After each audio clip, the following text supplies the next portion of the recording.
Hello and welcome to CMB Regional Center's exclusive webinar. We will be allowing just another couple of moments for our attendees just joining us to settle in. Thank you for being here today.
Hello to all of our attendees. I am Andrew Radosevich, Global Market Specialist for CMB Regional Centers. I will be your host for today's event. On behalf of CMB Regional Centers, a warm welcome to all of you that are able to join us. It's truly our pleasure to have you here today. Today, we are delighted to present to you another event in our Coming to America series, Educating Your Children in America. We hope you find tremendous value in our discussion and presentation today. The information shared today is for educational purposes and is not meant to be taken as legal or directed advice. Today, we have some distinguished guests to lead our conversations. First, our special guest, Ms. Dianne Stewart, President of Pathway USA. Dianne is an expert in international relocation, as it is the focus of Pathway USA as well. She has been able to assist over 1,500 families to successfully transition their lives to another country and has been doing so since 2006. Next, Dr. Maha Gingrich. Dr. Maha is the honoree of Women of Distinction Award and 50 Most Influential Women Award with extensive experience in student services, academic affairs, facilities, technology planning. She has served in many professional roles, including Director of Graduation, Associate Dean of Largest Campus, Assistant Executive Vice President, Assistant Chief Information Officer, and Public Information Officer. Dr. Gingrich is very active in the community, serving on several boards. She hosted the TV show Charlotte, a City of International Success. And finally, Mr. Kai Boyle, Vice President with CMB Regional Centers. Kai has recently hit a milestone this month of 10 years of service at CMB. Congratulations, Kai. It's safe to say he's one of our most traveled and valued members in our organization, and thank you for all you do for our company. Today, we will start out with Dianne discussing how she and Pathway USA assist their clients in transitioning their lives to America. Dr. Gingrich will be covering our main education topic, followed by Mr. Boyle briefly speaking about CMB Regional Centers. Dr. Gingrich will present and cover today's education information as best as time allows. Following Mr. Boyle's presentation, we look forward to an interactive Q&A session today, and some of you have already sent in questions ahead of our event today. Thank you for those. If those questions apply to our topics today, we will start with those questions first, but we certainly still encourage you to please ask questions in the Q&A button, the commands that are located in the controls down below for today's event.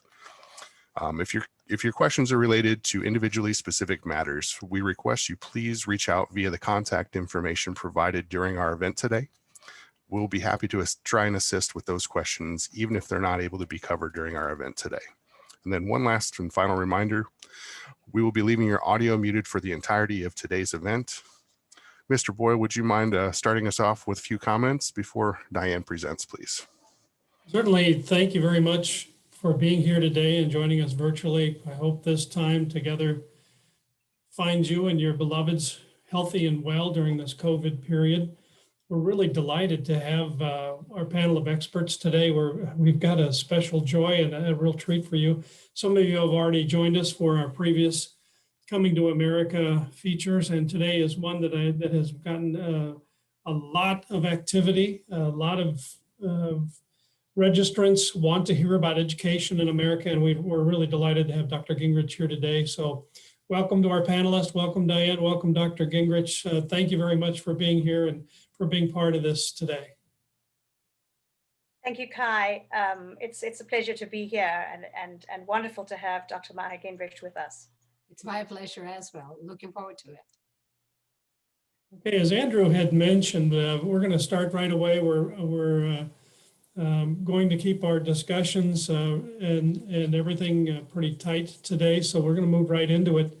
And for my portion, we're going to talk a little bit about the basics of the EB-5 program, and then Dianne will, as Andrew mentioned, will talk about the things you should not have to think about when you land here. You should think about them before you come to America, and then Dr. Gingrich will share her expertise and her experience in the education industry in the United States, and then we'll wrap up with a Q&A. We'll talk a little bit about CMB's current project, and then wrap up with a Q&A. So it's a full agenda, so let's get started.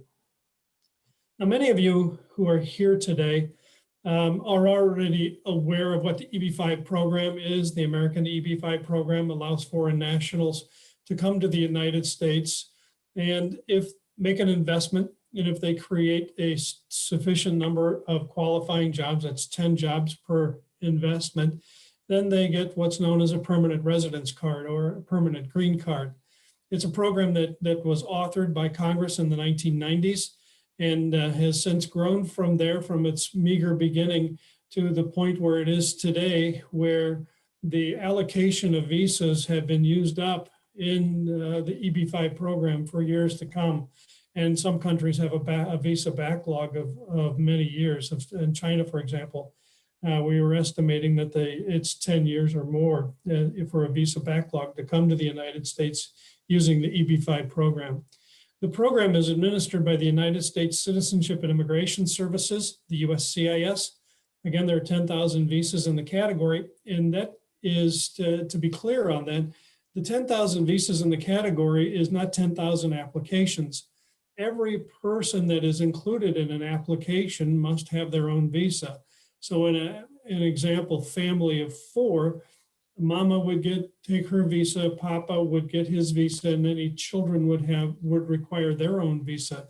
So that in that example, there would be about 2,500 applications that could be approved in any given year and have sufficient visas to be allocated out of the EB-5 category. The required investment is set by Congress and set by regulation. The original set amount was $1 million, or if investment took place in what's known as a targeted employment area, it would reduce the investment amount by half. Well, that standard still exists today. In this November of 2019, the USCIS modified the regulations to modernize the EB-5 program. One of the modernizations that they did was to increase the minimum investment amount. The minimum investment amount is $1.8 million, and that is for a project that's located anywhere in the United States. However, if the project that is being invested in to create 10 American jobs is located in a targeted employment area, an area of high unemployment, or in the countryside in a rural designation, then the minimum investment amount is $900,000. And that $900,000 investment is considered the standard for most investors today. The EB-5 requirements require participants to file 2 petitions. The first is a qualifying petition known as the I-526. The second petition is known as what's the I-829. And at the I-829, it's filed 2 years after arriving in the United States, and it provides evidence, it's a self-audit, if you will, that demonstrates to the USCIS that the requirements of the program have been met and that the green card has been earned and any conditions on that green card are to be removed and the green card can then be made permanent. Permanent residence is really the benefit of the EB-5 program, but there's many steps that are required to get there. And this is a very busy slide, so let's take a look at just some important pieces of it. We talked about the filing of the I-526 petition, and that's the start point for this particular slide on that left-hand side of the arrow. The USCIS, as of March of 2020, has modified how they are adjudicating petitions. And it has gone from first in, first out to a adjudication based upon visa availability. Remember, we talked about having a visa backlog in some countries.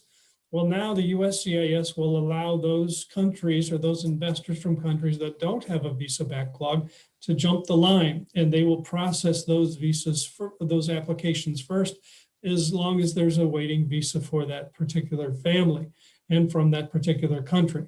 So that's modified it a little bit. It's shortened or should shorten the amount of time it takes to process an I-526 for many families, and it should allow this process to move more quickly. The time to process an I-526 petition is approximately 2 years. Now, there's some that will say 15 to 18 months. Okay, there are some that'll say it takes longer. It's a range. Estimated, if you were to go to the USCIS website, it'll give you a range of times and dates. And that's pretty much the industry rule of standard that one could identify and be dependent upon is what the USCIS website reports.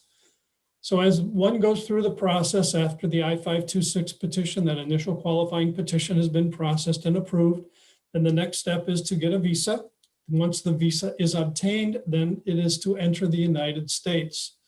When one enters the United States with the investor and their families, that's the point at which the initial green card or the provisional or conditional green card is issued once that arrival has happened.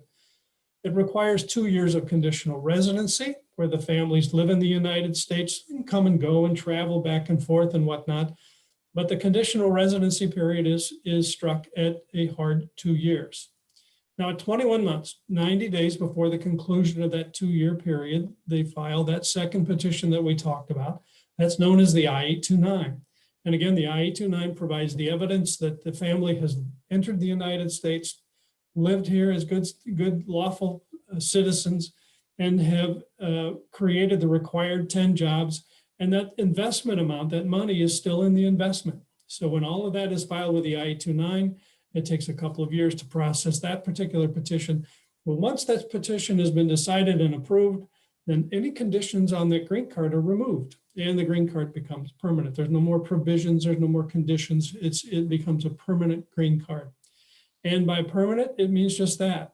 As long as you maintain, or the families that are in the United States on that permanent residence card maintain their ability to stay in the United States as permanent residents, they meet their obligations, and it remains permanent, and they don't have to renew, refresh, or refile anything to make sure that green card is maintained.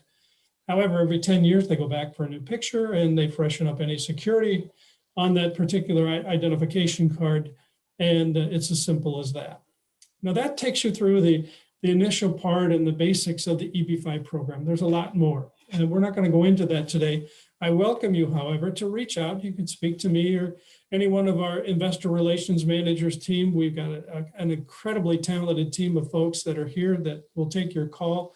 We can do a live chat, we can answer by email, but you're always welcome to reach out to us, and we'll provide that information as we go on throughout the rest of the webinar today.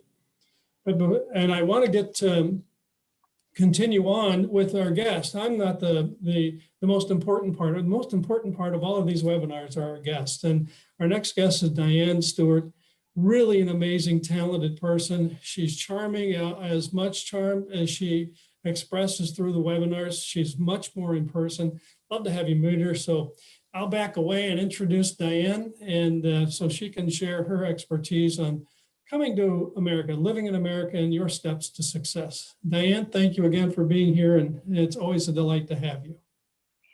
Thank you so much, Kai. It's a pleasure to be here again, and I greet everybody that's on the webinar from a beautiful day here in Charlotte, North Carolina. And it's also wonderful to have someone I've known for many years join us today, Dr. Maha Gingrich, who is an absolutely fantastic educator and experienced community person here in Charlotte. So just a big welcome to her as well. Yes, most importantly, I established Pathway USA back in 2006, as you said, and I've had the joy of moving many families successfully to the United States. And also, one of the most driving reasons for us to move to the United States almost 20 years ago now was education for our children and to give them a future in an incredible country that has probably the world's greatest educational opportunities and institutions in the world. So I started Pathway following upon my own immigration experience, where I made a lot of mistakes and was just keen and eager to help people not make those same mistakes in order to help them live that important American dream. So if we can move on to the next slide, where I believe very, very importantly is to prepare for your new life in America. Very important that you do this prior to coming, because as people say, if you don't plan, you plan to fail. If you fail to plan, you plan to fail. And that's very true when making this very important and often difficult and challenging move to the United States. So I'm going to touch on a few little things that are really important to decide before you get here. Most important is to decide where you're going to live.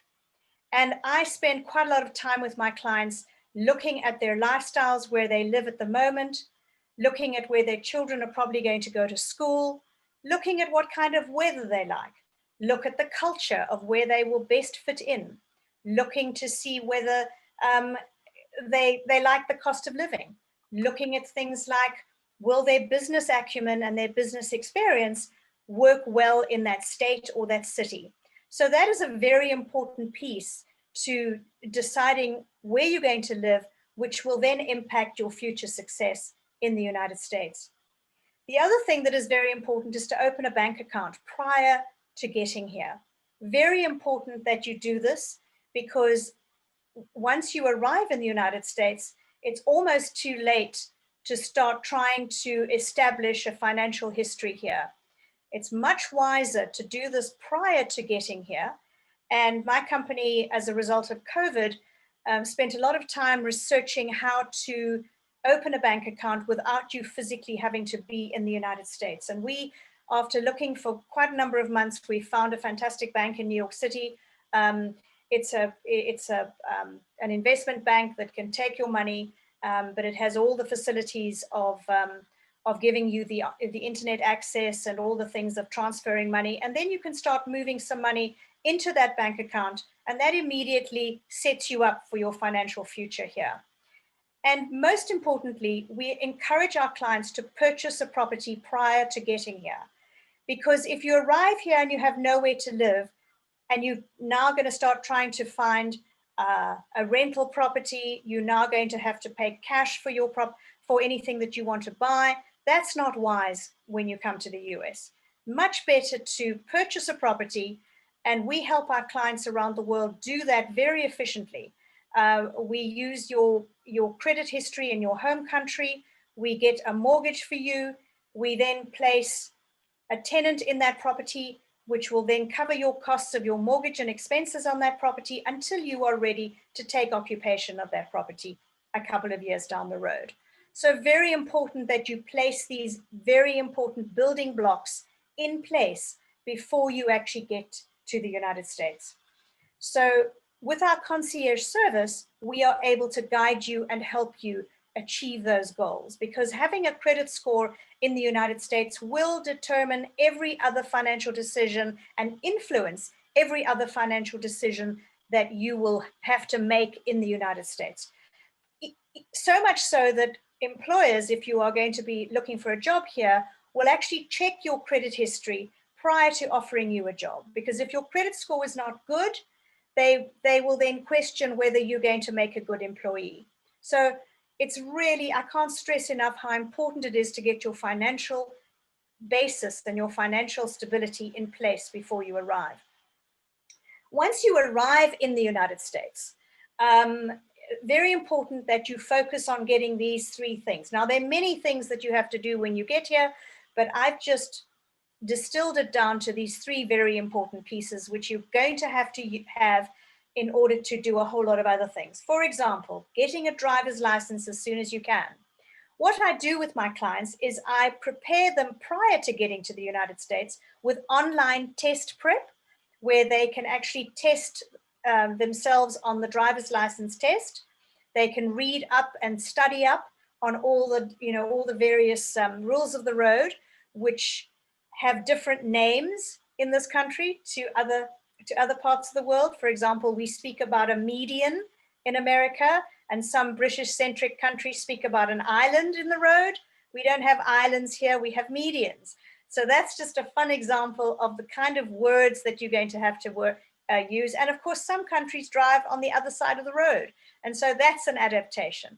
But preparing for your driver's license is really critical before you get here. So the very first week that you're here, you can go down to the DMV, which is the Department of Motor Vehicles, and you can book your appointment or just walk right in some cases and do your test immediately and do the driving test. And I always tell people it's really not that much of a big deal. If you've been driving for a while in another country, you should have no problem with the driving piece. For example, in North Carolina, you don't have to do parallel parking, which was fantastic. And most of the cars here are automatic. So it's a very easy test. Next most important thing is that you go down to the Social Security office and you make sure that your Social Security number is in process. When you get your green card through the embassy in your home country, they tell you that they will trigger a Social Security number for you. That doesn't always happen. So it's very wise to go down to your nearest Social Security office and make sure, take all your documentation with you and make sure that that Social Security number is in process and that it'll come in the mail to your home address as soon as it's ready. Because your Social Security number is your identity number in the United States. A very important piece of information when you are dealing with banks and any other financial institution like insurance, buying a property, buying a car, you need to have that Social Security number. And most importantly, is that once you get that Social Security number and you already have a mortgage here and you own property and you have a bank account, once you key in that very important Social Security number into that system, it retroactively produces a credit score for you instantly, which reflects about 30 days down the road. And all of a sudden, you have a financial history in the United States. So now you can understand how important those particular pieces are prior to getting here. And then the next most important thing that you do as soon as you get here is to develop your personal and professional network. Hopefully, working with us, you have decided on a city that is good for you, a state that is supportive of you, and that is going to help you be successful in your business life. So very important that you reach out to organizations that can develop your professional network, offer your volunteering service, maybe join a board, be active in your children's school. Very important that you reach out to your community and you immediately become part of that community. And America is an incredibly welcoming country. They welcome immigrants. We're a nation of immigrants, and we really, truly value immigrants coming to the United States. So let's move on to actually living here. I'm going to touch on a few little aspects that are very important when you live in America.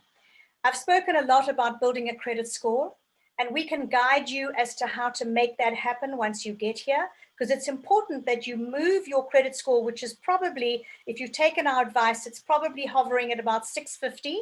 And we want to get that score up to at least 750 so that you can benefit from all the financial decisions like getting a cell phone, getting insurance for your vehicle, possibly buying a vehicle, that your credit score will influence all of the interest rates that you will have to pay when you make those transactions. So very important that we guide you from the beginning as to how to manage credit cards, payments, etc. Then, of course, you want to establish your income or a new business, or you want to find a new job. We can assist you with getting your resume Americanized and getting it out to great headhunters wherever you are in the United States. Very important that you find a source of income as soon as you get here.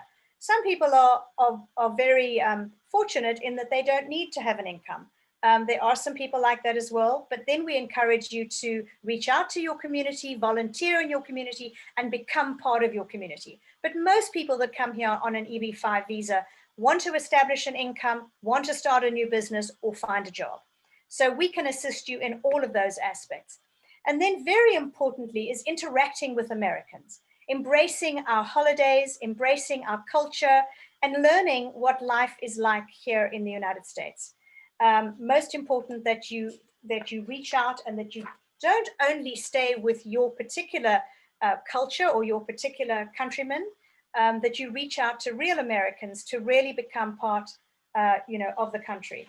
So I think we have reached the end of mine, Kai. I think that, oh no, hang on. And then of course, how to be happy in your new life. This particular move to the United States can be very difficult and traumatic for all concerned. And our job at Pathway USA is to hold your hand and roll out the red carpet so that you don't have any of these problems when you get here, and that you can start living and enjoying your life. CMB give you the keys to the door to get into the country, and we roll out the red carpet and make it a smooth ride. So very important that you start to establish a circle of American friends. Americans are incredibly welcoming. When I first moved into my home here in Charlotte, one of my neighbors bought me a beautiful apple pie to welcome me to the neighborhood. And that was 17 years ago when I bought my first home. And these people around me have become trusted friends. They're our support system, because very often when you come to the United States, you leave your family and friends behind. And so it's very important that you establish that circle of friends. And I had small children at the time, so I reached out to their school and I met many of my wonderful friends that I still have to this day at my children's school. Very important is that you ask for help. Americans are willing to help you all the time. The magic words are, please, can you help me? And people will literally drop everything and help you with whatever issue that you have. And very important to ask for referrals. Ask if you need a dentist, for example, if you need an endodontist or a gynecologist or an orthopedic surgeon. Ask for referrals. Ask people and friends around you who they use and who they trust. Very important that you make those sensible decisions with good referrals. And then, as I said earlier, volunteering and being engaged in social engagement opportunities, joining international groups, joining business networking groups, which I did for 2 years very actively when I first came to Charlotte.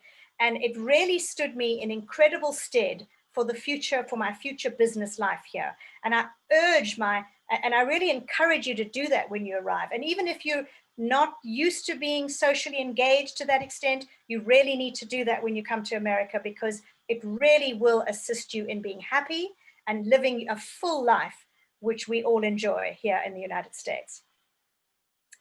So if we can move on to the next slide, and just to let you know that I'd be delighted to help you. I'd be delighted to answer your questions.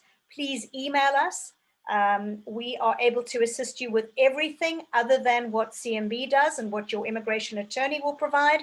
We can provide a concierge white glove service to all those needs and answer all your questions that you might have. And I'm sure that there are many, many questions that you and your family would like answered. So without more delay, back to you, Kai.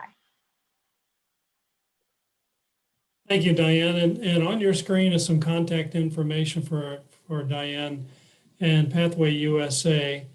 If you can do a screenshot or take a picture of that, we'll have some. If you don't have your pencil handy, be sure to grab a notepad and a pencil for later on. We will have Dianne's contact information a little bit later on, but I'm going to leave it up there for just a second.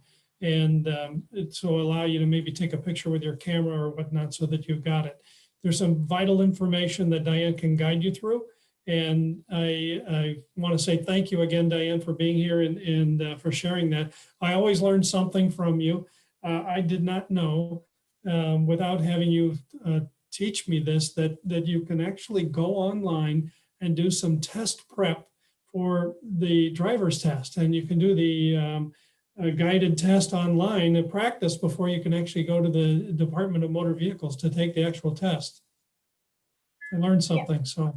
Yeah, that's really useful. And so when you're assisting people like I am and trying to make their pathway really smooth, that's a really useful tool to be able to share with them.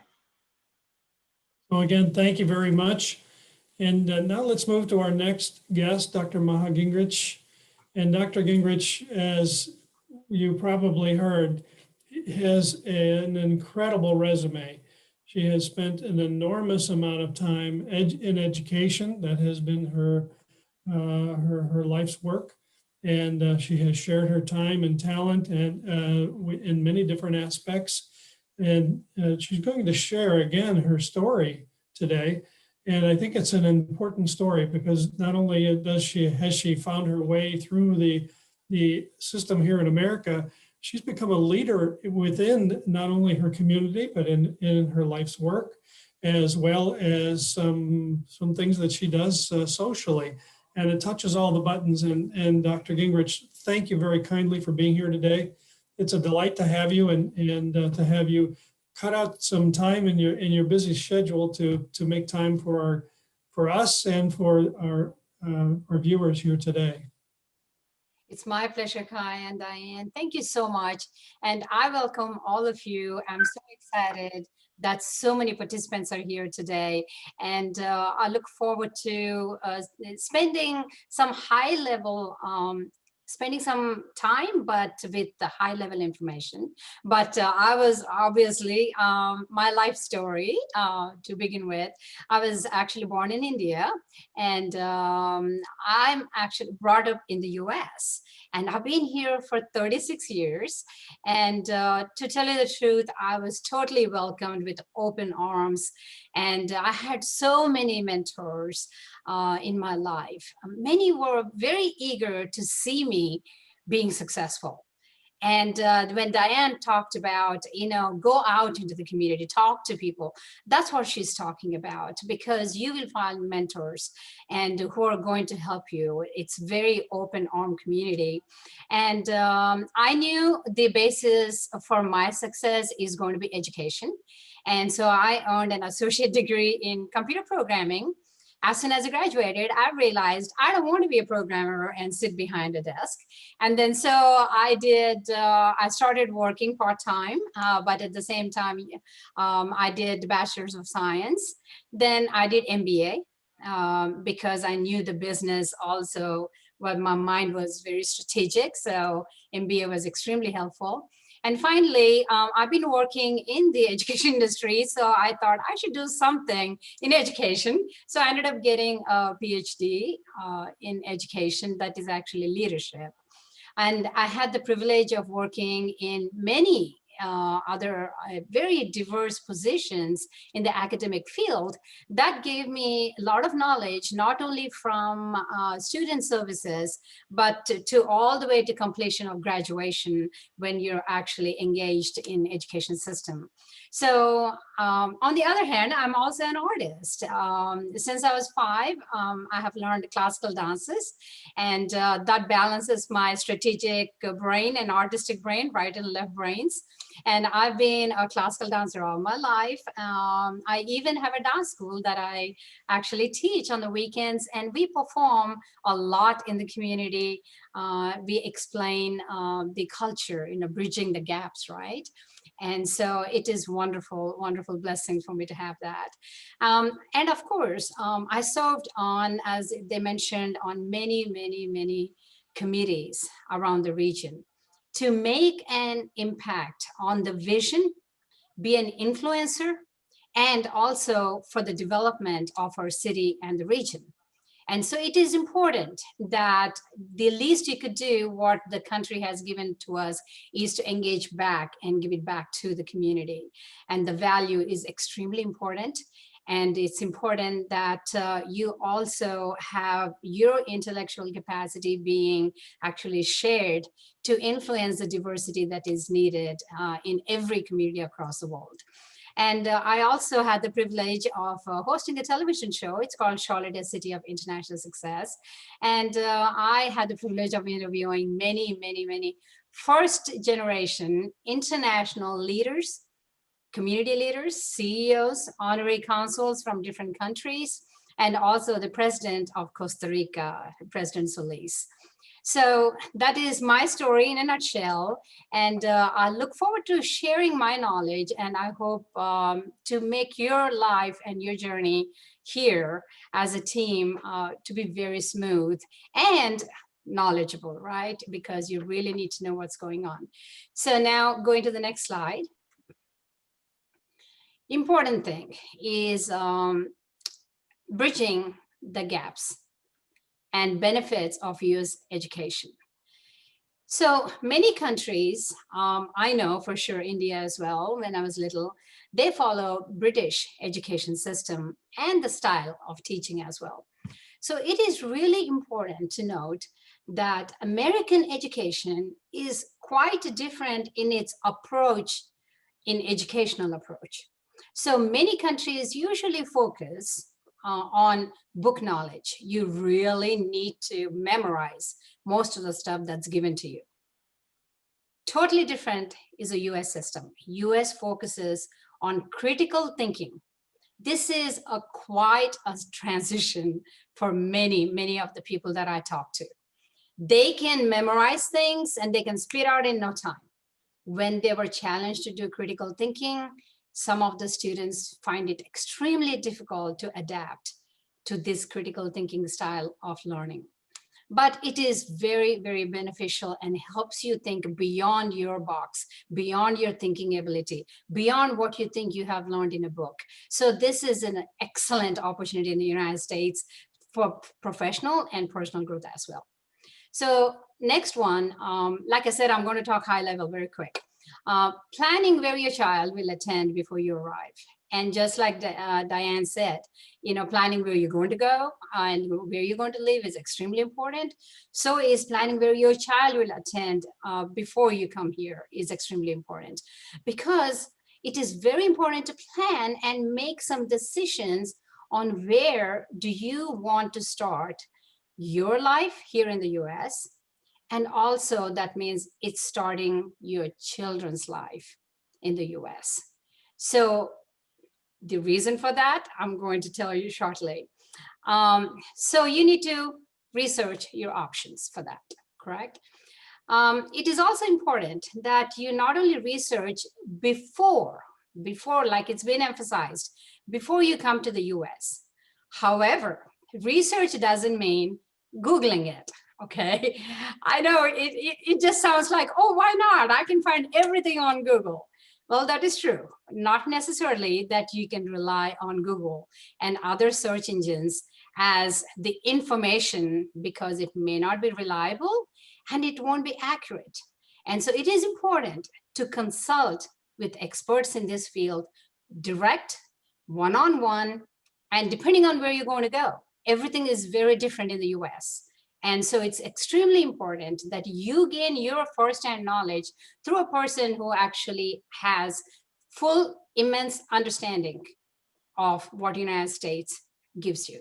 So, and that I cannot emphasize that more, because I've had a lot of people who have made those mistakes, and we had to undo a lot of those mistakes to make sure that they don't come here and then they become stagnant because they've been misinformed through Google. Okay, and using a placement agency that runs right into it. So it is important that this webinar is absolutely a great start to gain knowledge and also find credible consultants to make sure that they make your life easier and shorter time of correcting, stepping back and making mistakes. So you don't want to do that. Next slide, please. So if you can move on to the next slide. So we have, kindergarten through grade 12. And so what I mean by that for the public and private options, depending on the states, you may have the pre-K option for children because a lot of countries are used to pre-K. And by the time the kids are 3 years old, they can put them in school. And however, and also in some countries, the schooling is up to 10th grade. And so then they actually do junior college. And I heard some of the countries are actually trying to change that to match US as well. So in the US, it is K through 12th grade. So kindergarten through 12th grade. In public schools, because we have two, public and private schools. So public schools is basically government run, state run, county run. Okay, I'll explain in a minute. And then private is what it stands for. It's private, it's privately owned. So in public schools, the coursework is standardized. So however, qualified students, that means that many aspects are taken into consideration, have an option to do a middle college. What this means is they do the 11th and 12th grades simultaneously with 2 years of college credits as well. So when they go for their bachelor's degree, which is 4 years here in the United States, unless you're an architectural degree, which is 5 years. So you will save 2 years of schooling as well. If it is a public way of going into these schools, basically what will happen is it's also free. Some of the courses are also free, so you're also saving a lot of money. And so you can transfer basically to a four-year institution at that point in time. Now for private schools are expensive because they're independently funded, but they have flexibility with their teaching materials and courses, and they have a very diverse offerings, including like study abroad programs and immersion in some of the community programs, social service, helping the community, athletics, and very, very intense and helpful focused preparations for the SAT and ACT exams that we'll talk about. So state by state, there are a lot of differences. Every state has several counties, and every county has a school board. So the school board makes a lot of decisions for the school system. There are actually elections for these people, they're elected, and they hire and fire the head superintendent of the school. And so the school system differs from state to state and sometimes even county to county. And so now where you live determines where your child goes to a public school. This is very true. We already talked about, what does that mean? So public schools admissions is based on your residency. And again, it differs from state to state. But in general, this is high level. Public schools admissions is based on your residency. Where are you living? The schools could be grouped per your home address. That means they're actually offering the neighborhood school system. And they also have public transportation.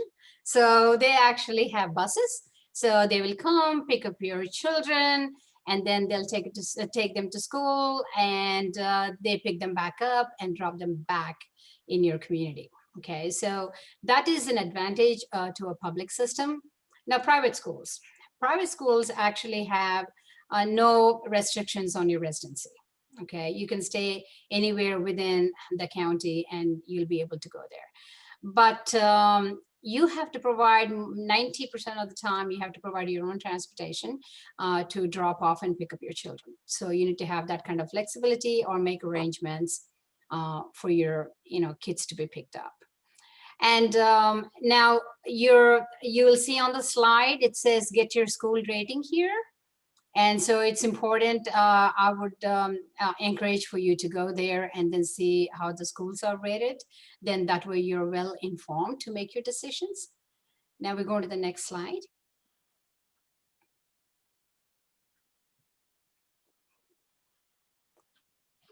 So if you can go to the next slide, how do you get admitted to a college or university? So we talked about school system. We talked about, so this is something that you're going to get very confused because I did. And we call in general school and college as school. So what I mean by that, I'm going to school. Did you do your schoolwork? You know, in that school, it could be college too. And so it is just the way people speak. So I made sure that my language is very clear when I speak to them, saying in my college, you know, so to ensure that there is a difference. But learning is everywhere, but at the same time, that is something that you're going to hear as well. So we talked about SATs and ACTs. What is this? So college admissions is a very, very, very, three varies competitive process in the United States. They may require test scores from SAT scoring, ACT, depending on what you're doing, and maybe TOEFL, the English proficiency, test of English as a foreign language, which evaluates your ability to, you know, listen to especially American way of speaking, reading, you know, listening and writing. All those skills are evaluated to make sure that because it is good for you, because when you go to college, if you don't know what your professor is saying to you, you're not successful because of the accent that they may be using. So it's extremely important that TOEFL actually is a self-learning as well. And most of the people that I know are extremely efficient in their writing skills. They can completely write, but when they speak, depending on which country you're coming from, sometimes you translate your language into English where the words actually don't fit well.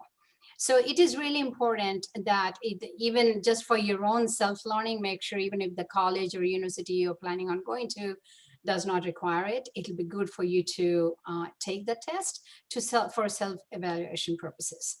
And to get into everybody, majority of the time that I know that everybody wants to go to Ivy League schools. And to tell you the truth, to get into Ivy League schools or any other top-rated universities, your academics, that means your grades, and then extracurricular activities, which is very unusual for many other countries. What are you doing outside sitting by the desk and reading and being brilliant in your education? What is it you're doing outside that is extracurricular activities? And that may be athletics, and it could be some clubs you may be serving on. It could be science, math, whatever, robotics, whatever you're going to do. But that is not enough. Then what are you doing for the community that you live in? So it's extremely important that the community service is required almost to really put you on the top for your applications.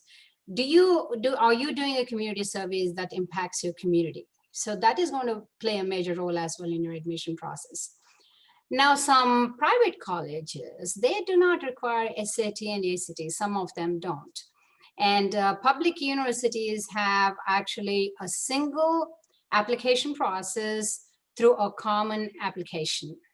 So on the computer, you go into one common app, and then you enter all your information, and that get with a personal essay, you know, who you are, what is your passion, and it helps you to do that critical thinking I was talking about for the admission process.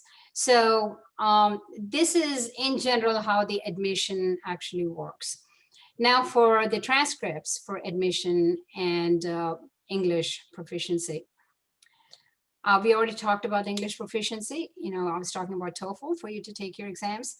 Now for transcripts, make sure, this is so important, before you leave the country, start your process at least 4 or 5 months ahead of time over there before you come. because I have known so many people, they take a lot of time in certain countries to make sure that you bring all your school or college transcripts with you. They should have official seals. We are very picky about this. You cannot have a computer printout. It has to be an official transcript. It has to have the seal inside, envelopes, closed, sealed, signed, and they need to be unopened. And then it definitely must be sealed and unopened. The minute they see it is open, it's not valid. They will throw it out. So, and you don't want to go through the pain of trying to get it again. So get multiple copies. If I were you, I would get 4, 5, 6 copies of it, because you may be applying to different schools and colleges. Make sure that you bring translations, if there is any translation, and make sure that you bring catalogs if you have course descriptions, course syllabus, whatever you have to support your transcripts and the learning and the course, because what the course may be called might not be the exact translation here. So it's extremely important that you bring your syllabus. And so, and of course, we already talked about using placement agency and consultants. So if you can go to the next slide.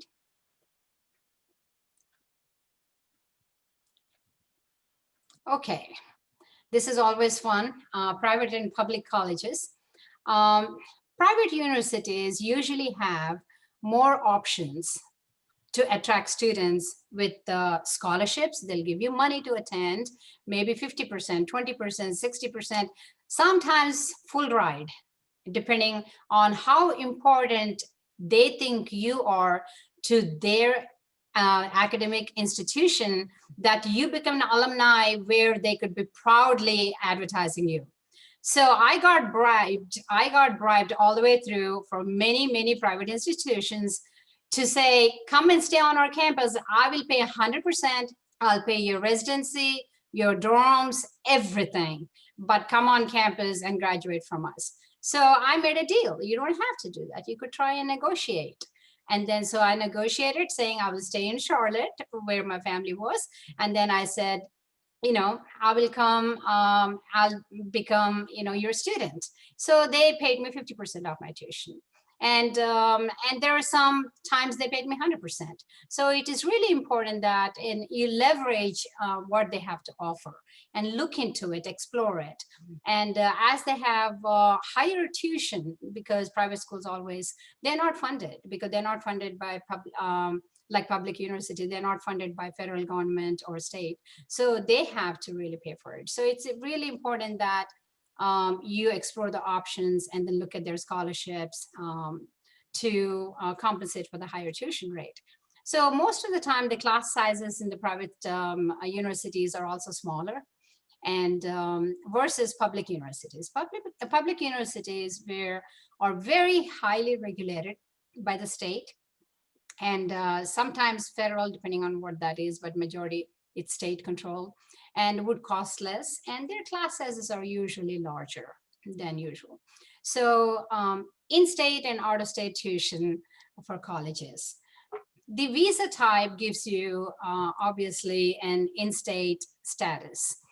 However, as I mentioned before, private colleges do not have the in-state or out-of-state categories for tuition. They cost the same for all students coming from anywhere in the country or out of the country, including foreign students. And so they're, of course, privately funded and do not receive any kind of government funding, unlike the in-state, that is public institutions. Now, what is a community college? I think this is a great, really well-kept secret is what I call it. But people, as they're experiencing, it's not a secret anymore. It is very unique to United States. Community college is what the name represents. It's for the community. They are comparatively very inexpensive, sometimes offer smaller class sizes, and most of them have open door policies for most programs. Not for all programs, because health programs have a different regulations. Many programs are not closed admissions because they may need some certifications. They also offer technical education by offering 6-month certificates. So any of the adults who are trying to get into some field, let's say that you want to go, you have a particular knowledge, but you want to learn and get some other knowledge, you can get your certifications here. And they could be 6 months, they could be 1 month, and then 1-year diplomas. They also give you diplomas for 1 year education, and then 2 years of associate degrees. Now, however, these associate degrees have subcategories of whether you can take a technical education, right? So get your associate degree, and then it cannot be transferred to a 4-year institution. That means a university. Or you could do a transferable degree. That means 2 years. You go to a smaller school system, smaller class sizes, less money, and then they transfer to a 4-year institutions. In North Carolina, where we are, we have 2-year transfer programs that are mandated and standardized with common courses by the state.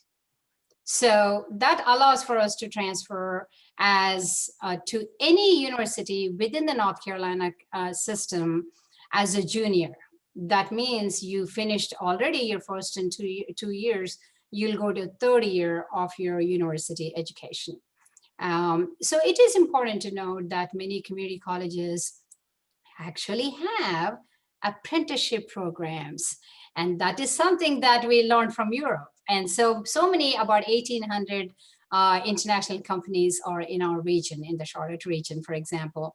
And so the universities and the colleges partner with these companies to actually do the apprenticeship program. That means where they pay, the company pays for your tuition, and you can learn the job on site at their location at the company. And then after you graduate, you work for them with a contract to stay for X amount of time. And so it's an excellent, excellent opportunity. So that is what a community college can do for you. For the next slide. Tuition must be paid upfront for most of the colleges here. And so some colleges do have tuition deferment plans where they can, you can pay in installments, but that differs from school to school. And scholarships, and then free applications for federal student aid. So what this is you can apply, like we talked before, for scholarships if you have a good grade, right? If your academics are excellent and you're in good standing. All public colleges actually and private institutions give you scholarships. However, all public colleges require for you to fill out this FAFSA application. And it is free, they don't charge you for that. And then they determine your eligibility for federal or state funding. And also some colleges may actually require you to fill out this form, even for a scholarship applications, because if you may qualify something else, even though it's not a federal aid. So scholarships, private colleges have their own scholarship way. That means it's a fee-based. They charge you for it, for the application for scholarships. And then they assess your eligibility using their own funding, and they do not have federal or state funding. So now going into transferring options. This is something it's a personal opinion, but I strongly suggest you don't do this, but let me explain what it is. You are free to transfer between colleges and schools at any time due to whatever reasons. However, I truly would exercise caution, as you may lose some credits transferring between universities. What you have, the courses you have taken, the other college might not take that course and you may have to repeat it. And so as the college requirements for admissions are different, I personally encourage that you focus, learn, and stay on top what you need to do, where you're going to go, what university or schools that you're going to go to. Next slide.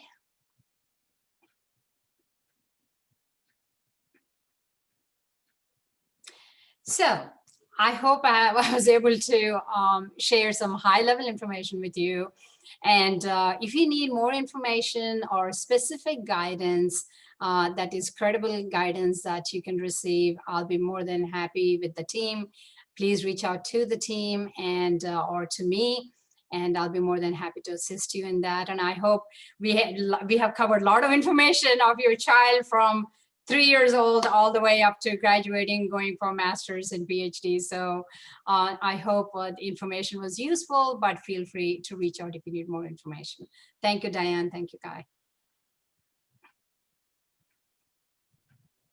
Thank you, Dr. Gingrich. You know, I'll share with you that as a father paying for my daughter's, or at least partially for my daughter's education, she went to a university in Wisconsin and then transferred to a university in Illinois. And some of the credits that she'd earned in Wisconsin didn't mesh with the requirements in the catalog for the university in Illinois. So to your point, it can be, the transfers are easy, but if the class don't line up, then the credit may not transfer. And so that she did end up having to repeat a couple classes to regain those required classes. So it's a very good point, and something that maybe many wouldn't be aware of until it's too late. You're absolutely right, Kai. And I think people don't realize, because they say, oh, I can graduate and I can just go somewhere else, or I don't like this town. But it is really important that you truly plan, and not only where you're going to stay, that affects your child's school, college, and also the psychological side of it is they develop friendships. And I have seen that many of them who move from place to place to place, it affects the children and their friendships, and they become introverts, some of them. So it is a sense of stability is given to the child, or just important that at least for some time, if you're able to, stay until their schooling is finished, and then you can make those decisions of moving. But of course, it's a personal decision, urgent, any kind of urgencies can happen where you have to make tough decisions. That's different. But I'm just saying, because it is so free and easy to transfer courses, don't do it. Well, thank you. You're very informative and you're very enlightening. So thank you for being here and sharing your time with us today. And I'm going to move quickly, and we're going to come back to our panelists. Don't think they've gone away. I'm going to share a little bit about CMB and our company and what we have in front of us, and then we'll come back for what proves to, I'm sure, will be a very enlightening question and answer session. But let me move forward very quickly on CMB. Many of you already know CMB, and that's why you were invited. And I still want to take a few moments to introduce CMB and who we are to those of you who may have been invited by family members or friends who are joining us for the first time. The CMB was authorized as a regional center in the EB5 space in 1997. We're one of the oldest and most active regional centers in the industry, and we do many things, and we have pioneered our way into being the leader in the EB5 industry. We believe that investor care, and that's you, and the investors who join CMB and invest in a CMB partnership are the most important people of all. We ensure that investor care means that we are available for you when you need us.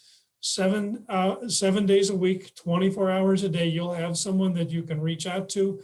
You can reach us by email, live chat, phone, computer.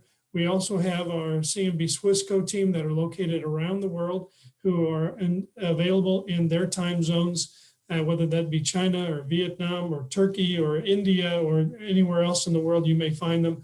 They are available for you at any time. We also work very closely with immigration attorneys. We ensure that the I-526 petitions and the materials that they need, that qualifying petition that we talked about, all the materials that they need other than your personal and private information is supplied to them, and that we are working side by side with you and your immigration attorney so that your I-526 petition filing is as complete as we can make it. on our side of things and as timely as the attorney can make it on his side. When it comes time to file the I-829 petition, again, we are working side by side with you and your attorney so that the information that the USCIS needs is filed in a timely way and in such a way that it's approvable when it comes to job creation, when it comes to performance of the regional center. All of that material is provided to your attorney to file. In addition, our partnerships, if there's distributions of profit, and again, remember, it's an investment, and one of the goals is to earn a little bit of interest along the way, or a little bit of return, I should say, on that investment if you can get it. But with the primary goals of being the green card and to preserve that investment so that at some point in the future you can see a return of that investment.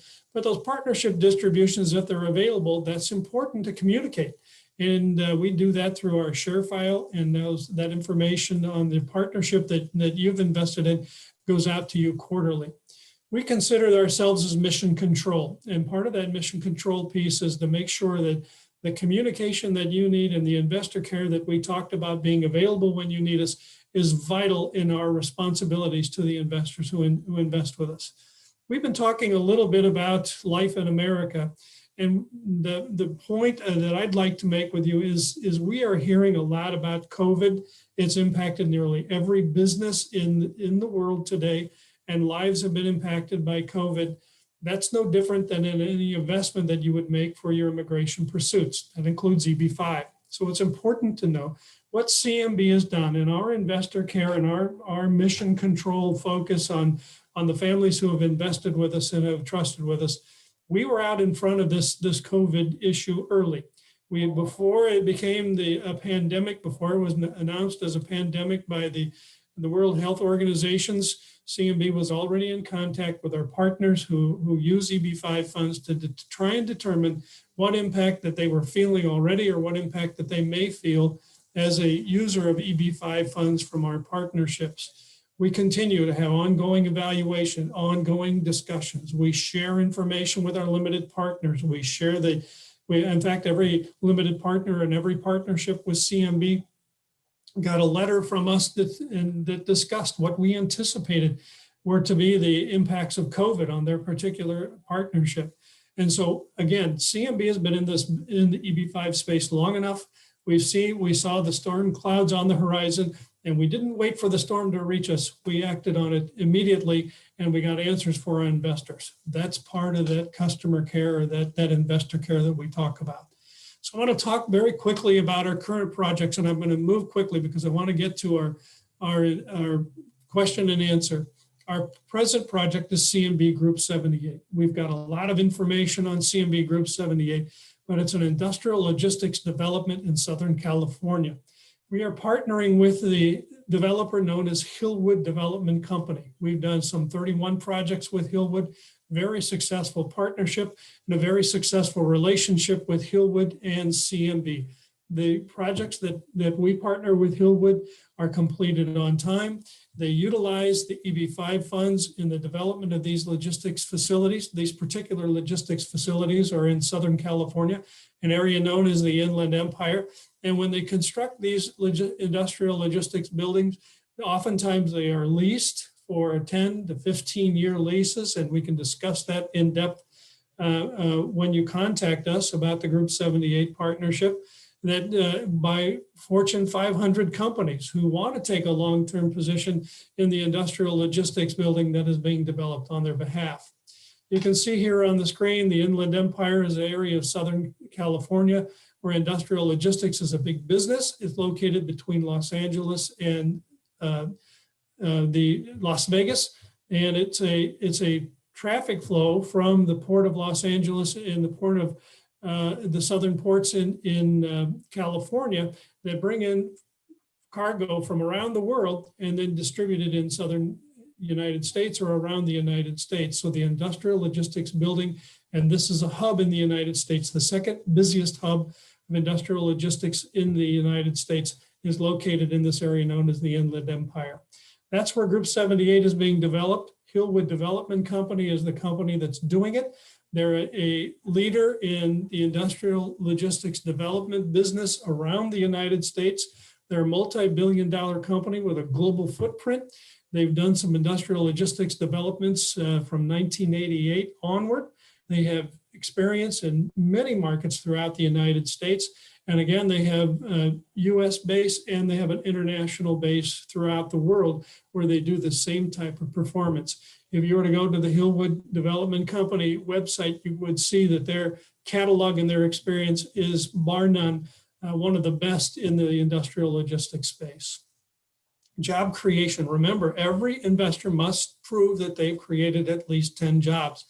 Very quickly, the CMB Group 78, we anticipate, our economists provided, that there will be approximately 1,325 jobs created for that partnership in the development of the industrial logistics building. There are 81 investor spots at presence in CMB Group 78, meaning 81 investors need 810 jobs. Number of investors by 10 equals 810, meaning that there's more than enough jobs to be created. So the job creation risk in this particular project is very, very low, meaning that there's a likelihood that the jobs will be created and the investors will be successful at their IE29 stage based upon job creation.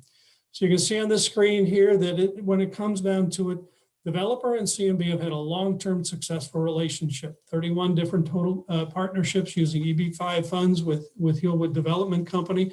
The project qualifies as a 900, remember that's that lower threshold investment. The EB5 job creation job buffer is enormous. There's more than enough jobs to be created for every investor to qualify for their IE29 petition approval. CMB, we're an investor-focused company. We're very conservative. We're trusted by more than 5,800 families from 102 different countries around the world. And when you look at the location, when you look at the industrial logistics sector in this COVID-19 era, you can see that the growing demand in the Inland Empire and in the industrial logistics market across the United States is continuing to grow. It's the right time, at the right place, with the right team, with the right developer, and it should be right for you and your family, and we'd love to talk to you about it. So take a minute and write down our contact information. We'll be able to get to you and spend time with you talking about CMB Group 78 or any of the other information that you'd want to know about EB5. And we'd be glad to do that if you reach out to us. So that's the end of my discussion very quickly. And again, we'd be glad to help you and your family in any way that you have. Just reach out to us and we'll be glad to get you any questions answered that you want. Now, the questions I'd like to hear from you today are some of those that you've already sent to us, some families have already sent to us, as well as some questions that have been put into the Q&A section of our webinar. So Andrew, if you'd lead us with a Q&A, I think you've been gathering these throughout the webinar, and go ahead, take the lead and let us know what's on the minds of our families who have joined us today. Yes, thank you, Kai. Dr. Gingrich, I know that you've only got a few moments that you're still going to be available today, so I'm going to try to focus on a couple of questions for you first, and you're free, obviously, to get going as you need to. The first one is, are there any core subjects that children need to take before arriving in middle school and high school? Now, that is a very specific question because, like I said, from state to state, county to county, the courses differ. And it depends on whether you're going to a state school, whether you're going to a private school. So the only thing that I suggest is not necessarily the coursework because it's going to be different. So I won't be, it's very specific, the question itself. But I suggest that if they're already in middle school, for sure that give them a chance to explore some kind of community service and maybe even start some kind of athletics, because you will have some background when you come here. Then you can go directly into, because starting middle school, you'll be able to play any kind of athletics that the school offers. And also on the other side of it, just to ensure that you are proactive in community service. So any kind of volunteer work that the kids can do, make sure you do that. You will build your resume before you come here. Then the schools, when they look at your resume, they should be happy to take you as well if it is a private school. So that's what I suggest. But the specific question, I won't be able to answer at this point. No problem. Thank you very much. Could you maybe speak just a bit? There's a question about a general fee differential between in-state or out-of-state or international tuition. How dramatic maybe some of that could be?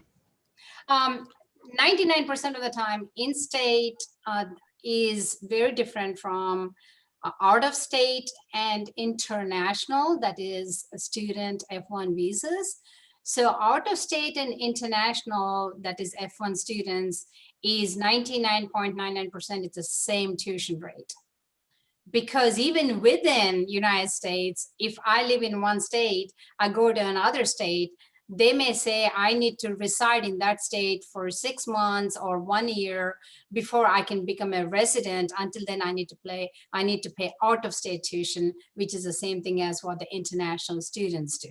So those two, international students and out-of-state, are very similar rates. In-state, dramatic difference. If you're an in-state, and you're maybe about 4 times difference sometimes, and sometimes minimum 3 times to 4 times you can multiply. That's what the difference is between in-state tuition and out-of-state tuition. And so that is at least 3-4 times higher for out-of-state tuition and international students. I just want to chime in there, Maha. That's absolutely true. That's why, as I said earlier in the presentation, so important to choose where you're going to live. Is because if your child wants to go to Harvard and you want to live in the sunny South, away from the awful weather, well, you're going to have to pay a huge amount of money more than if they went to in-state tuition to one of our great North Carolina institutions here. So yes, very important that they choose where they're going to live. I just want to add here a little personal note that Maha is about to leave us. She's driving up to New Jersey from North Carolina, which is a 12-hour drive, and she's going to be installing her daughter in her new apartment, as she is now officially a medical school student. She is starting medical school, and I wish you a great trip, Maha. I wish you your daughter great success, and it's wonderful to see the first generation of an immigrant who came here as you did, and her child, as in your daughter, excelling the way she is. And that's exactly what immigrants do. They excel. The children of immigrants excel, and the children's children of immigrants excel. So really, congratulations on your daughter, and I hope you have a wonderful trip up there seeing her. Thank you so much. And thank you, everybody. And it's been a pleasure. And I hope to hear back from you if you have any questions. Have a good Thank you so much, Dr. Gingrich.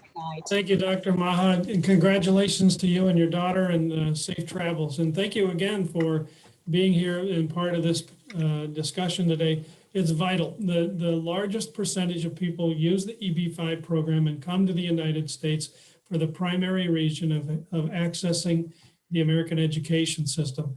And through your expertise, I think you've enlightened some people on some things to think about before, as they come to the United States and as their children are navigating the U.S. education system. So thank you very much for that. Thank you. It's a pleasure. Bye-bye. Bye-bye, Maha, and go well. We do have, I'm sure people have got a lot of other questions that we can answer, but please reach out to either Dr. Gingrich through her email or to me. I'd be happy to answer your questions. Happy to assist you with the many things that people have. Not every presentation fits everybody's requirements. Everybody's an individual. And so I really hope to help anybody who needs questions answered about education.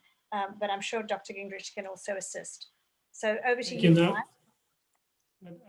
Is there one that before we break away that we can get a question for Dianne specifically, Andrew? Yeah, absolutely. So there are a couple of different things. First would be, how soon in advance do I need to start looking at schools and universities before I arrive in the U.S. with my family? Yes, happy to answer that question. have to be cognizant of the fact that we have two different semesters in the United States. And I'm talking specifically for college and universities now. We have a spring semester, which starts in January of the calendar year. And then we have a fall semester, which starts in August, early September semester. And so depending on when you want to start your course, the majority of children going to university from high school start in the fall. So they go directly from graduation at high school in June, and then they go straight into university in the August or September of the same year. So start planning what part of the year you're going to be relocating. If you can, you should have a good idea once your provisional green card is approved, so that you can then start seeing which university or college they're going to go to. Children that go to K through 12 can basically join a class at any stage. Obviously, ideally, when I brought my children here, I decided that we would move in the July so that my children could start the year afresh with all the other children in the August. So that is also important if you want to do that. So pre-planning is essential. And the sooner you plan in advance, the better. Thank you, Dianne. What resources are available for my child if English is not their first language? Most schools and universities, most K through 12 schools have tutors available that deal with English second language children. Just about every school in my region has it, and I know that throughout the United States this is also available. So I urge you to use those resources at the school that your child goes to, and possibly in preparation to actually get them some English lessons before they actually come to the United States. Most countries around the world that have an embassy generally have also an American school. So it might be an idea to reach out to the American school and get guidance from them as to how you can pre-plan for your child attending an American school when you get here. Fantastic. Thank you. Now, Kai, there was a question about, is there a country cap on EB-5 visas? Yes, the EB-5 program allows for 10,000 visas in the category. And according to the distribution of an allocation of visas, there can be no more than 7% of the total category availability to any one country. So that number is approximately 700 visas in any fiscal year, US fiscal year, available to any particular country. Now, out of that 10,000 visa basket, if there are leftovers of every country that has gotten their allocation, but they didn't use up all of the visas that are available, then it becomes a first in, first out available to any country whose petitioner or whose countryman has filed a petition and whose petition, that I-526 petition, has been approved. Then they can allocate the overage in that way. Well, the current overage in that basket will be issued to the Chinese investors for probably 10 years to come. So yes, they'll get their allocation, that's 700. All the rest of the countries will have their allocation. And then that remaining basket, that leftover basket, because of the number of investors from China that are in queue, whose I-526 petitions have been filed ahead of any other countrymen from around the world, then that basket, that overage basket, will be allocated to the Chinese for many years to come.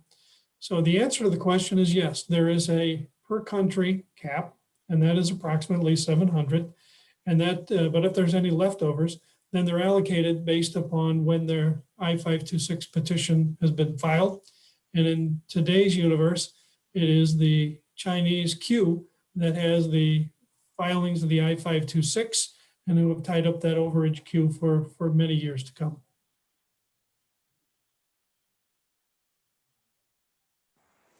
Thank you very much, Kai. Dianne, there's a few terms that come up as people are researching education in the United States. this may be more in Dr. Gingrich's wheelhouse, but maybe you could discuss a bit about some of the terms that will come up as people are researching education, such as charter or parochial schools in the United States. Sure. Yeah, there's certain things that people need to know. First of all, we haven't mentioned that the public school system and the private school system adhere to, in most states, adhere to an elementary school, which goes from kindergarten to 5th grade, and then a middle school, which goes from 6th grade to 8th grade, and then a high school from 9th grade to 12th grade. So those are the 3 different schools, and they're generally located in different, different areas. They're not the same schools. So your child, if they go to public school in the United States, will go to 3 different schools. Private schools sometimes are mostly, they do K through 12, but some of them do have different campuses for those different groups. A magnet school applies to a public school that has a particular specialization. For example, if your child is gifted in the arts, you may select to send them to a magnet school that specializes in music and art and all the arts. Another example of a magnet school is one that is a language immersion school. For example, you want to immerse your child in Chinese or in Spanish or in one of the other languages that we speak a lot in the Americas. Another example of a magnet school could be a science and technology, math centric school. There's another one that my daughter went to here in Charlotte where she wanted to do the International Baccalaureate diploma, which is an extra thing that you can do in the United States. So she went to an IB magnet school as well. A charter school is basically a private school that is funded by the state that it's in, but it's essentially run on private school rules. It's not as expensive as a pure private school. And some people choose to send their children to a charter school, but I urge you that there's very little control over charter schools and you really need to research the school really well before you consider them.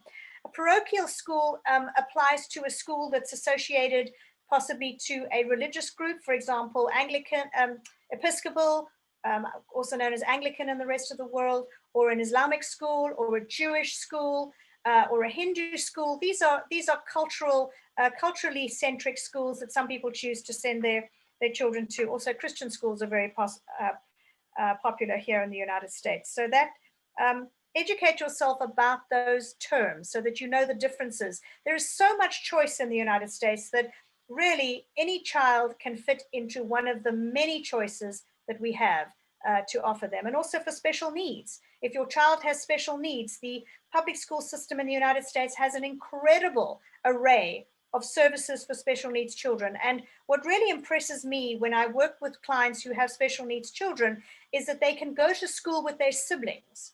So many countries around the world don't have that facility. Their special needs children have to go to a special school where their needs are taken care of. Not so in America. Your special needs child can go to school with the rest of the family, which is a wonderful thing because they're embraced by the community. So there are huge advantages to placing your children in public school, in my opinion, in the United States. When I first came here, my children went to private school because that's where I went to and my husband went to, and we automatically thought that private school was better. Well, we soon learned that the excellent public schools are just as good, if not better, than private schools. So it's very much what you need for your children and what suits them well. There is such a large choice, and so we urge you to look into all those options. Thank you very much. It's excellent information. We are approaching the end of our event today. Kai, did you have any final thoughts you'd like to share before we sign off? I do, and my first thought is, again, to those families who have joined us during this period of COVID, I do wish you well, and I hope that you remain safe. The United States is open for business. I know that you may be deciding on an EB-5 investment or lifestyle changes for you and your family. And when that happens, we can bring some experts to the table to get you answers.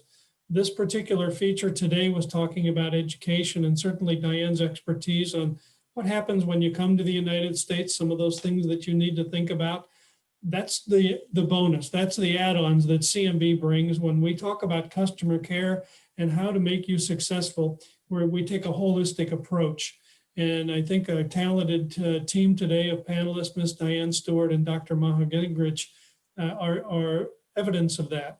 And so we welcome you to come to the United States, or at least engage in the conversation. Maybe the decision will be made in a month or two or some point in the future.